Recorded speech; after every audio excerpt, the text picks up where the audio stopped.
Good morning, KubeCon. Good morning. I'm guessing most of you have heard of Spotify. Let's see a show of hands. Who's heard of Spotify? Oh, that's Nice. great. That's great to see. Thank you. But don't worry, in case you haven't, we're an audio company. Keep us in mind if you're still looking for a place to listen to music or audiobooks or whatever. So anyway, you're probably familiar with our UI. Here's our app. As you can see, you got your playlists. Each playlist has a bunch of songs. Well, there's a team that supports the playlist feature, and that team needs a place to store their playlists. This is a pretty common use case at Spotify. And for that type of thing, we use Google Cloud's Bigtable. The playlist team just wants a Bigtable. But there's also a team at Spotify that cares specifically about Bigtables. They care about the cloud regions they're in, how the autoscaler is configured, whether backups are turned on, and so on. So how can we make these two teams work together? How do we bridge the feature team that owns their feature in the Spotify app with the platform team that owns an infrastructure domain like storage and Bigtables?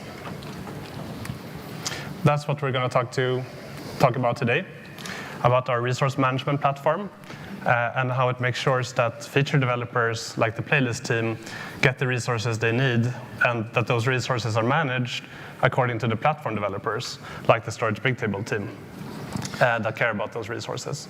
And then how the platform enables those platform teams to manage those resources at scale. So, hi again, I'm Fredrik. And hello again, I'm Oliver. And we're both engineers in Spotify's platform organization. And we work closely with our resource management platform, where we manage close to 1 million resources. So first, I'm going to go over a little history to set the stage. Then we're going to look at the current platform in a bit more detail so you can understand why and how we're evolving our platform. So let's start with a little trip down memory lane. So we're going to go back, not to the beginning of Spotify, but in 2016, when Spotify moved from data centers into the cloud, Google's cloud platform. And that story is written in this blog post by our chief architect. Here's a QR code. It'll take you straight there if you want to read it. But the move to GCP, it was a tremendous success in many ways. But what this blog post doesn't tell you is that we took a huge step backward in how we manage our infrastructure resources. So we went from using Puppet to manage configuration to a wild west of ClickUps to provision all of our resources in the GCP console. And in this new world, Spotify services like our playlist service and their backing resources like Bigtable were configured in 3 GCP regions, meaning specifically that the feature teams, like the playlist team, manually configured their Bigtables in those 3 regions using the Google Cloud Console. Mind you, this was far after everyone was hip to the idea of Infra as code and the rise of Terraform. And the way we were doing it, we just felt it was a little too old school. And at Spotify, for those of us working deep down in the infrastructure domain, one question kept haunting us. If we wanted to move from 3 to more regions, how would we do so without needing each feature team to copy their configurations manually to another region? So maybe you could call this the first era of the resource management problem. So in 2020, we started building a platform for resource management based on Kubernetes that we called the Declarative Infra platform. And here's another blog post that talks about those early days in quite some detail. But to summarize our initial motivations around this platform, we bet on a few core ideas. First, drawing from the infrastructure as code idea, we'd manage infrastructure resources as configuration. And if we store them in source control, we benefit from change tracking and code review that we get from GitOps. Secondly, we bet on Kubernetes and the Kubernetes resource model, or KRM, to describe that configuration as Kubernetes objects. And here at KubeCon, the benefits of using KRM will absolutely resonate. We could take advantage of tooling around KRM, we could take advantage of the Kubernetes ecosystem, and of course, the community, like all of you here today. And lastly, we bet that if all the resources were declared as KRM, the platform teams could manage large groups of these resources as a whole, an idea we were starting to call fleet management. And thus began the second era of the resource management problem. But let's digress for a moment and ask ourselves, what is a resource? We're using that term a lot, so let's just go ahead and define it. A resource is essentially a declarative API that models some system. The group version kind metadata in the Kubernetes resource model makes this clear. And what resources did we support in the Declarative Infra platform? Well, the platform started out only supporting GCP infrastructure APIs like Bigtable. And Google provides a set of operators called Config Connector, or KCC, that supports GCP infrastructure APIs, and that's what we use. But pretty soon, we also started offering support for first-party resources, representing internal Spotify APIs, like an internal Bigtable autoscaler that we had developed. And we did this by allowing platform teams to write Kubernetes operators exposed in the Declarative Infra platform. So from there, it was an easy step also to offer support for third-party resources, as long as there was a platform team who would be responsible for them.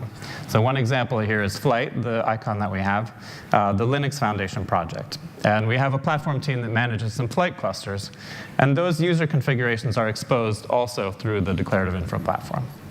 So now we have GCP APIs, Spotify APIs, other third-party APIs. So where are we now? Since 2020, when we first built the Declarative Infra platform, it's grown a lot. It manages more than 750,000 resources of more than 150 different kinds.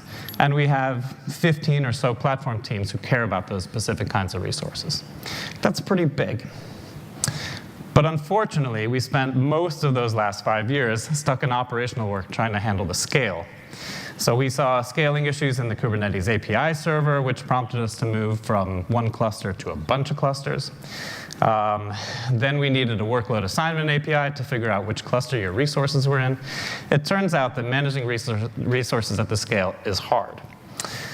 And during that time in operational purgatory, we completely ignored the platform as a product and how our users weren't so satisfied with it. So let's shift our perspective back to those users. We'd ignored them for so long and hadn't considered the user experience of our two user personas. So if we were to think of our resource management platform as a patient, what was wrong? What was the diagnosis? Well, from the perspective of our featured developer, like the playlist team, a few things were clear. They were interacting with resource configuration at far too low a level. They just wanted a big table. Why do they need to know about those other details? And another big complaint was that getting feedback on a resource change, it required a whole CI/CD cycle. So it might take a few minutes for a change to fail because of something like a typo. So people were not happy about that. And the platform developer, like our storage team, well, their experience was also pretty sad. They had to write Kubernetes operators, which was a radically different task from their normal day-to-day work of writing Java microservices. That's what we use at Spotify.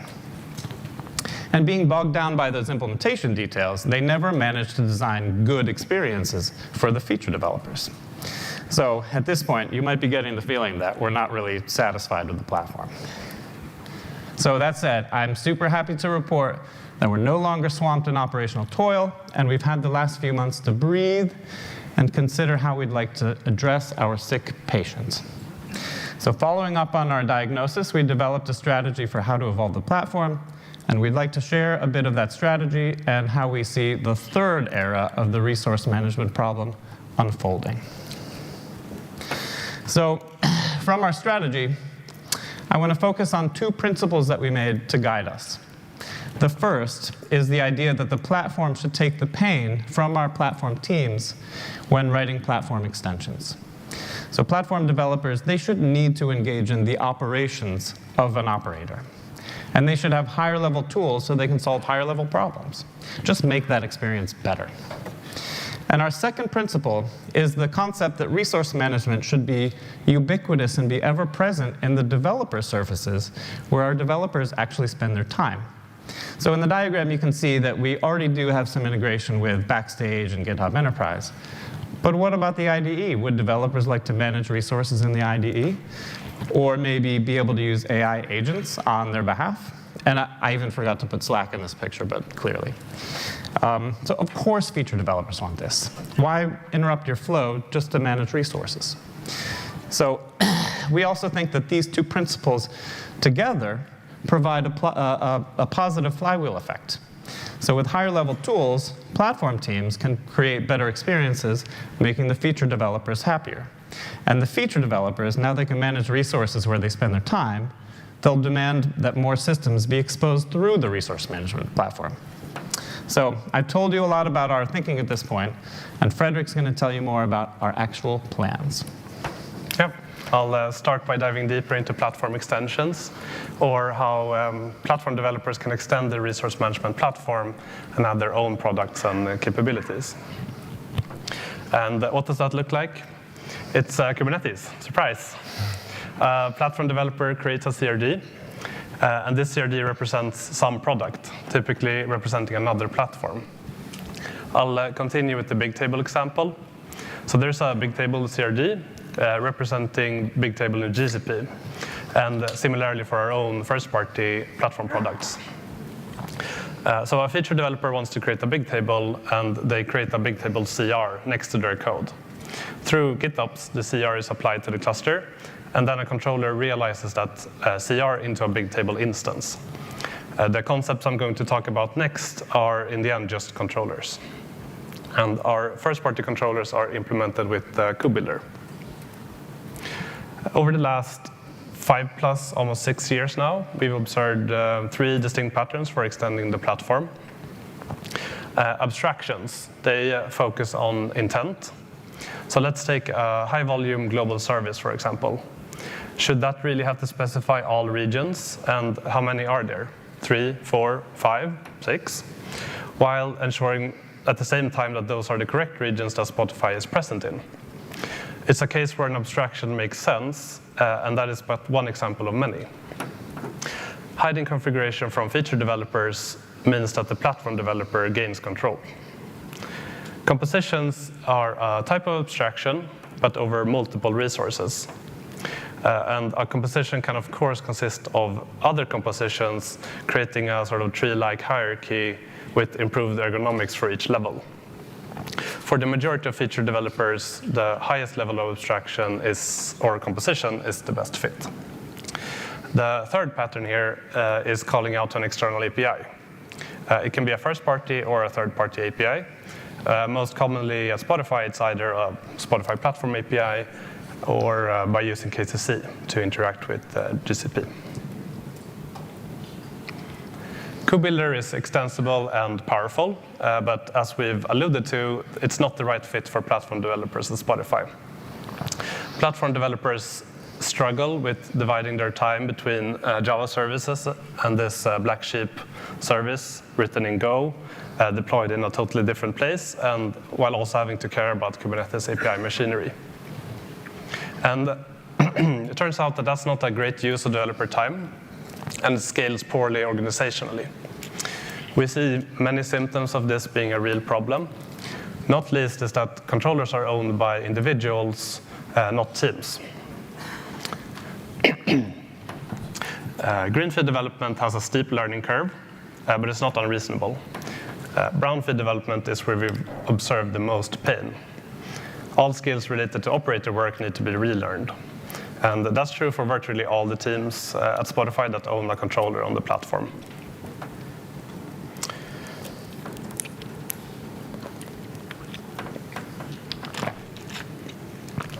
Because Kubebuilder is not a great fit, we're introducing other tools to serve those same patterns.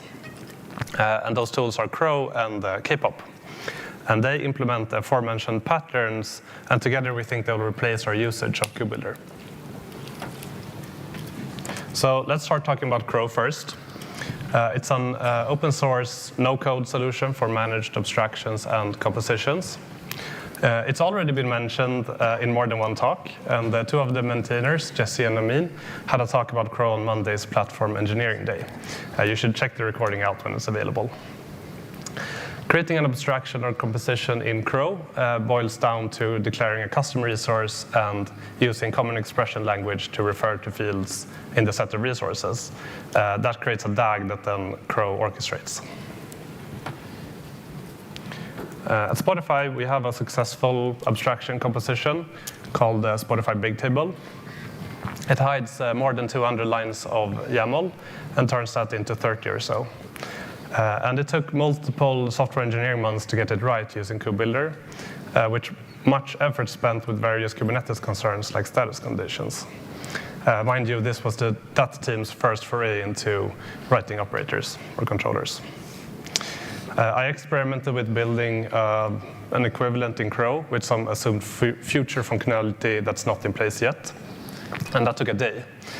Even if it takes 10 or 20 times that time, it's still an extremely strong proposition. Looking at the spec on the left here, we can see that the configuration is shifted from how to what. So specifying access on services instead of service accounts, or giving regions useful names and constraining their set. We can also imagine another abstraction on top that does not expose regions at all for the aforementioned high-volume global service example. Now let's talk about K-pop. It stands for Kubernetes protobuf operators. It's the most unique, but it's not novel, part of what we're presenting here today. It's a Spotify internal-only tool for managed operators with a design based on, let's say, 3 pillars. Firstly, protobuf, because gRPC and protobuf is familiar to feature and platform backend developers at Spotify. From a protobuf file, all configuration is inferred.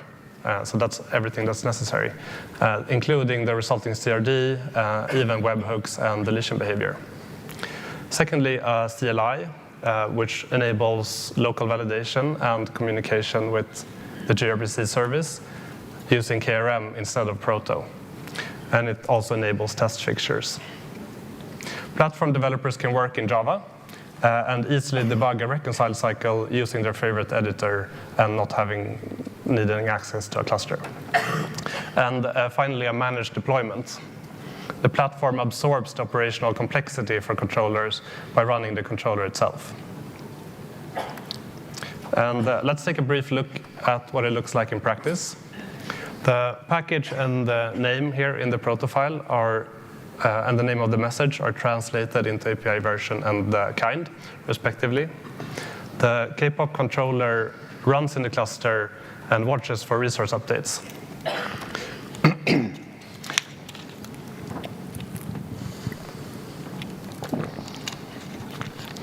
When there is an update, the YAML received is converted into Proto that matches this Bigtable autoscaler message, and then sends that to the platform developer's gRPC service. The return status message embeds an additional special object, like the object meta here, that abstracts away status conditions and other Kube isms. One could consider a no-code solution for this eventually, but at this point we're very happy to require just this thin gRPC veneer. And I can talk so much longer about K-pop, so don't hesitate to come talk to us about this afterwards. We think that Kro and K-pop both are exciting and have a strong value proposition for platform developers. They enable platform developers to work in their day-to-day stack and not have to worry about any Kubernetes-specific things, including how to deploy a controller. And it allows them to work locally without needing a cluster, which significantly lessens the learning curve. So Kro and K-pop address most, if not all, the issues we raised in the diagnosis, while they also improve productivity and ergonomics and even enable more use cases by being more approachable. So that wraps up the platform extensions targeting platform developers. Next up, we're going to talk about the ubiquitous developer services meant for feature developers. The platform has little value unless used by someone, after all. We'll first take a look at 2 different work-in-progress Backstage services for the feature developer. Backstage is Spotify's internal developer platform, also open sourced and a CNCF project. Backstage Con was held here on Monday, so hopefully you heard about it before. We think of our software catalog in terms of software components, like backend services or data jobs. What you see here is a view of the live state of a component's resources. It translates platform details like deletion policies and status conditions into something more easily understood by a feature developer. It's currently a read-only view, but we have plans to introduce UI elements to provide interaction while still staying true to GitOps. Next up is a view that shows what components and the resources have been affected by a single commit. Spotify is moving to a monorepo, and identifying which resources were changed and where, and similarly in which commit the resource was changed is useful, especially for changes at scale. It's important that the resource was actually changed and not just reformatted or the sibling file changed. For something that isn't implemented yet, we have a hypothesis that including history for resources will enable us to attribute fixes to errors and eventually preemptively suggest improvements through the magic of Gen AI. I had to mention AI. So I'll talk about this very briefly. But you may have noticed that the previous views for Backstage query for dimensions that aren't typically fast to query on in Kubernetes, like component and commit. So we have a read API with separate storage on top of our clusters to improve request latency and not have to worry about feature developer interactions affecting the performance of our clusters. And next up, Oliver is going to talk about the IDE surface. Thanks, Fredrik. OK, so before we talk about the IDE, just look at this changelog. I hope you can read it, especially the people here in the middle. You can see that this developer had a lot of trouble configuring their Bigtable before they got it right. And they had to wait for a whole CI/CD cycle each time to figure out what problem they were having. So I'm not even going to ask for a show of hands, because I bet most of you have had this same experience. So during a normal day, developers live in the IDE. Can we tackle this problem there? So we have two efforts that I want to talk about that address this problem space directly. So first, we brought all the CRDs from our resource management problem into the IDE, so you get basic field validation in the place where you edit your resource definitions. So this works for GCP resources, but also for our internal Spotify APIs and other third-party APIs. And secondly, I think more interesting, we enabled a button in your IDE to preview changes so you can get semantic validation directly in the IDE. So for example, maybe you're trying to create a Bigtable in a region that is blocked by some policy, but the policy is not represented in the CRD. So we created a gRPC validation API that's meant to address this type of pre-commit validation. And our IDE plugin just calls that API. So now, feature developers, they can validate their resources in the IDE, no longer have to wait the full CI/CD cycle, only to find that there's this type of problem. And this changelog never has to happen again. So where does all this leave us? We've leveled up the IDE experience. We think integration into Backstage, and sorry, only the internal Spotify version is good. We think the Kro and K-pop will satisfy pretty much all the use cases where we used Kubebuilder before. And to validate that hypothesis, we're already engaging with a bunch of platform teams at Spotify creating platform extensions in this new way. And early signals suggest that we're on exactly the right track. So finally, everybody's happy. So to wrap up, we think that by making platform extensions much easier and the platform becoming more ubiquitous, we're well on our way to managing 1 million resources and beyond. So that's all we have for you today. We'd like to write a Spotify blog post to talk about this in some more detail. Keep your eyes peeled. And I also want to mention that if you're product-minded, we have an opening for a product manager for this platform based in Europe. So come talk to us about that. Yeah, and of course we'll be around here at the conference, so come talk to us about Kro or K-pop or whatever else. And I think we might have some time for questions. If you're close to the mic, you can make your way over there. Otherwise, we can repeat the questions. Oh yeah, I see we have a question already. Hey, thanks for the talk. So the first thing that pops to my mind is like you didn't go for crossplane because you didn't want the platform developers to write controllers or anything even resembling that. You really wanted to go into gRPC, I assume, right? That's the main concern. Sorry, I didn't quite catch the question. So the question was, again, the reason why you wanted to do something your own instead of going for something like crossplane was it basically you didn't want a pull model and you wanted a push model between the resource manager and the platform developers services, right? So one of the reasons why so we've evaluated crossplane before, and one of the reasons is that we have decided not to go with it for now, is that we think it's doing more than we think we need.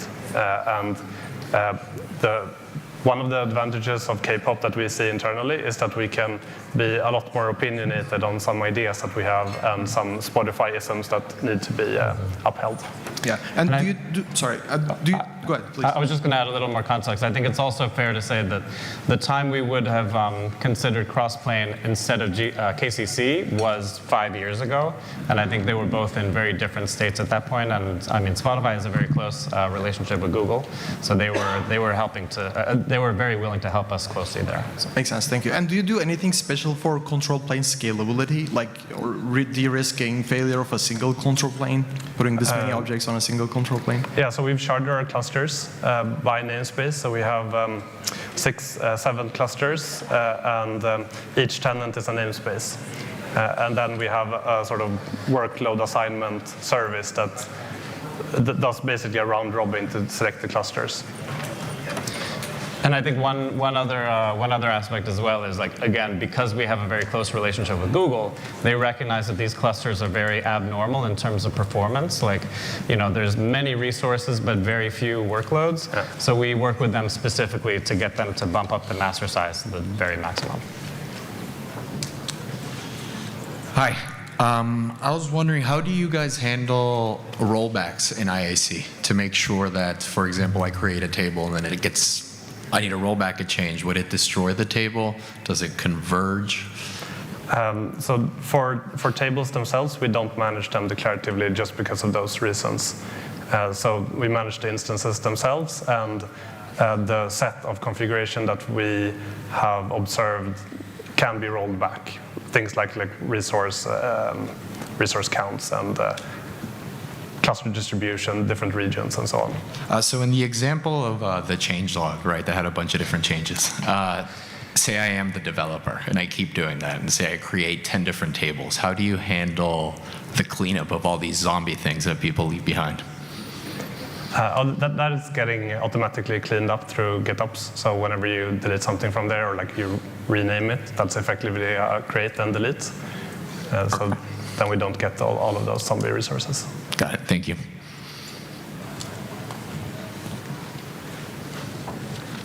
It sounds like you have a platform team for your platform teams. Is that a correct assumption? Yes. Yeah. How did you guys decide that that was a good pattern, and when did you decide to do something like that?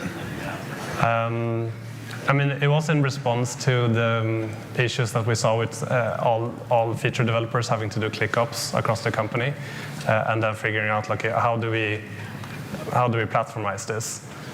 And then at the first point, it was, okay, we do KCC and we do GCP APIs, and then the extension to allow other platform developers to build on top of that platform was like a reasonable next step. So we just grew into it, I think. Thank you. And maybe just to follow on that a little bit, I mean, it's worth talking about like Spotify's organizational structure. I think we have something like 8,000 employees, or I don't know, but maybe around 4,000 actual engineers, and of that, maybe 20% are part of the platform organization. And so we have various different platforms within that platform organization. There's the resource management platform, we have a data platform, we have like the ML platform. And so it's, it's kind of a layered architecture. And so the ML platform configuration is then surfaced through the resource management platform. So you can see that there's lots of different relationships, but we tried to simplify it to the two personas of the platform user, who are then providing features or providing functionality to the rest of the Spotify engineers who are the feature teams. 5 or 6 years ago, when you were choosing your choice of IAC, what influenced the choice for using Kubernetes CRDs and operators versus, say, Terraform? So one of the reasons is the fact that it's like continuously reconciling.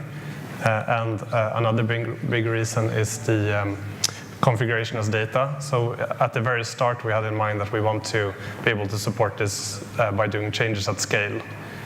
So we have a system to create PRs across thousands of repositories, and now eventually in the monorepo. doing that in code, we judged would have been a little bit harder than just doing it in data when it's just changing a single value in a YAML file. Thank you. Hey, got one question about so if you want to move from the DB to the cloud, why at the beginning you guys choose the GCP versus AWS? Was the question why we chose GCP over AWS? Yeah.